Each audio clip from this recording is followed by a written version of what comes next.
Malkarion served as the captain of the Night Lord's 10th Company during the Great Crusade and Horus Heresy. Born on Nostramo, Malkarion would ascend to the ranks of the Night Lords with the Emperor of Mankind's reunion with the Primarch of the 8th Legion, Konrad Curze. A deadly warrior, even for the standards of the 8th Legion, Malkarion would lay low many enemies during the dark days of the Horus Heresy.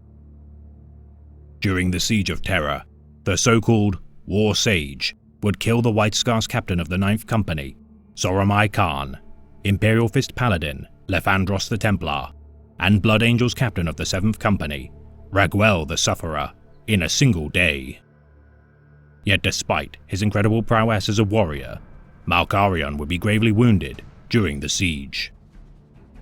Interred within a dreadnought's chassis, adorned with the iconography of his triumph against his venerable foes, his dreadnought displaying his visage standing atop and displaying the severed heads of his fallen foes.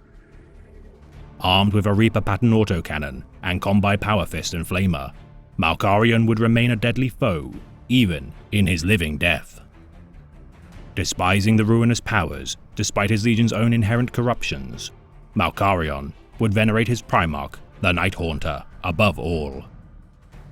Refusing to aid the machinations of Abaddon the Despoiler, Malkarion remained one of the few ancient traitor Astartes to not perish nor join the Black Legion. Laying dormant for millennia, Malkarion would be stubborn to rise from his slumber. Refusing to dabble in the affairs of his broken legion, Malkarion would remain silent until the rise of the 8th Legion Apothecary, Talos Valkoran, as its renewed champion. During the Night Lord power struggle of the 41st millennium between Talos and the so-called Exalted for dominance over the first claw of the Legion, Malkarion would side with Valkoran during the Battle of Kryph. Facing the Blood Angels alongside the Black Legion, Malkarion and the First Claw would once again face his bested foe of the Blood Angels, Raguel the Sufferer, alike to himself now interred within a dreadnought. Killing Raguel, but incurring a mortal wound, Malkarion would be content with the prospect of surrendering to the endless sleep. Despite Talos' protestation, Malkarion would be tended by the Dark Mechanicum and allowed to remain in his state of living death. Seemingly ruined beyond function, Malkarion would once again defy the clutches of death. Controlled with pain injectors, Malkarion's agony would become a tool to control his will. Talos would attempt to end Malkarion's suffering, yet fate would deny the traitors once more.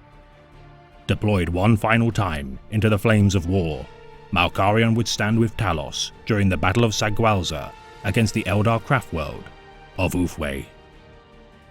Ending a vast tally of Xenos alone, Malkarion would finally die in battle against a worthy foe.